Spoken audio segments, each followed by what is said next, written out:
સ્થાનિક સ્વરાજ્યની ચૂંટણી બાદ અમારા પ્રદેશ કક્ષાએ પ્રમુખ શ્રી અમારા અમિતભાઈ ચાવડા, તુષારભાઈ ચૌધરી અને શ્રીનિવાસજીએ દક્ષિણ ગુજરાતના તમામ જિલ્લા અને શહેર પ્રમુખને સાંભળ્યા હતા અને રિવ્યુ મિટિંગ કરી હતી.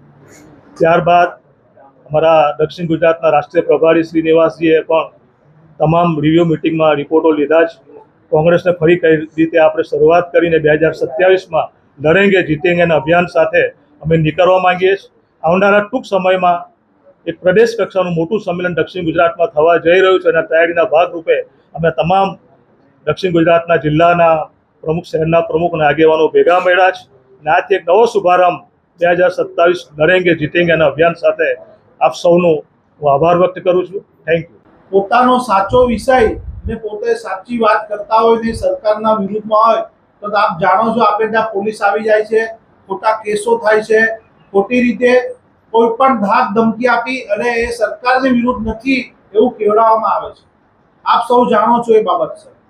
તો તેઓએ આ જ રીતે હું અહીંથી કહું છું, ભારતીય જનતા પાર્ટી આ ચૂંટણી લડી નથી.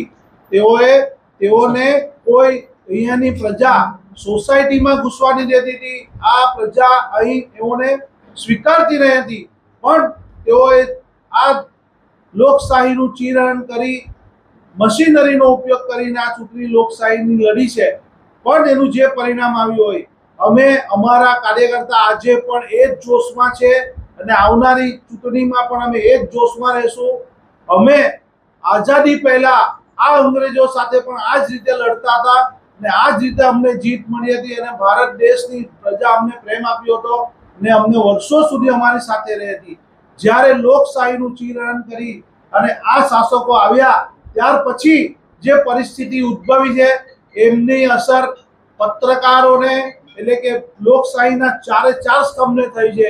તેની અંદર નવાઈની વાત નથી. અમે વિરોધ પક્ષ હંમેશા પ્રજાનો પ્રશ્ન ઉઠાવતા રહીશું, એમની સામે આંદોલન કરતા રહીશું અને આવનારા મિશન 2027 લડેંગે જીતેંગે એ લઈને અમે આગળ વધતા રહીશું. એની અંદર તમામ અમારા બૂથથી લઈને અમારા તમામ સંગઠનની અંદર જે પણ શક્તિ ઉમેરવાની આવશે એ અમે ઉમેરીશું અને અમારો જે સુધાર કરવાનો આવશે એ અમે સુધાર કરીશું. એ અમારા રાષ્ટ્રીય પ્રમુખ શ્રી ખડગે સાહેબે, અમારા લોક નાયક એવા રાહુલજીએ અને અમારા ગુજરાત પ્રદેશ કોંગ્રેસના પ્રમુખ શ્રી અમિતભાઈ અમને સીધા નિર્દેશ કર્યા છે અને એ નિર્દેશ પ્રમાણે અમે તમારા સંગઠનની અંદર જે પણ સુધારો કરવાનો આવશે એ કરી અને આ શાસકો સામે અમે લડતા રહીશું. આ પરિસ્થિતિ સામે અમે લડતા રહીશું અને જીતશું.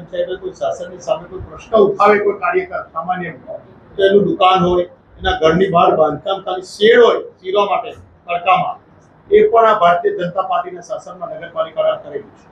જ્યાં જ્યાં કોંગ્રેસની ગઈકાલે મારી ભરૂચ જિલ્લામાં આબોદ નગરપાલિકા આવેલી છે, ગઈકાલે અમે ડિક્લેર કર્યું છે પત્રકાર મિત્રોના આરામના આધારે કે ગમે તે હશે સત્યની સાથે કોંગ્રેસ સત્તા પર છે એટલે સત્યની સાથે રહેશે.